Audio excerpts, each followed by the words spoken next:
Electoral fraud may have done something that the Taliban failed to do last week, disrupt Afghanistan's presidential poll. One of the main presidential candidates, Abdullah, claims the polls were rigged, and the body investigating election complaints says charges of fraud are so extensive they could sway the final result. As the political uncertainty continues, Australian forces are hunting down the insurgents responsible for recent violence. Karen Barlow reports. Rockets were fired at a polling station in Uruzgan province, not far from Australian troops. The search is now on for those who carried out the attack. The intimidation is working. The villagers say they're too scared to go out because of the Taliban. Lieutenant Travis Peat asked residents for information about the insurgents. It's good, that's all right tonight. Interaction with the locals is crucial. There's no point sort of patrolling through the area and not talking to the locals because you're defeating yourself, because they'll just think you're arrogant walking through their fields and stuff. So you have to get down and talk to them all the time. Many of the villagers can't read.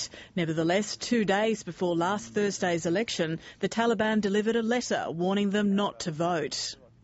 Other voices are being silenced. Today, an Afghan journalist known as an outspoken critic of the Taliban was shot dead in Pakistan's Khyber Pass.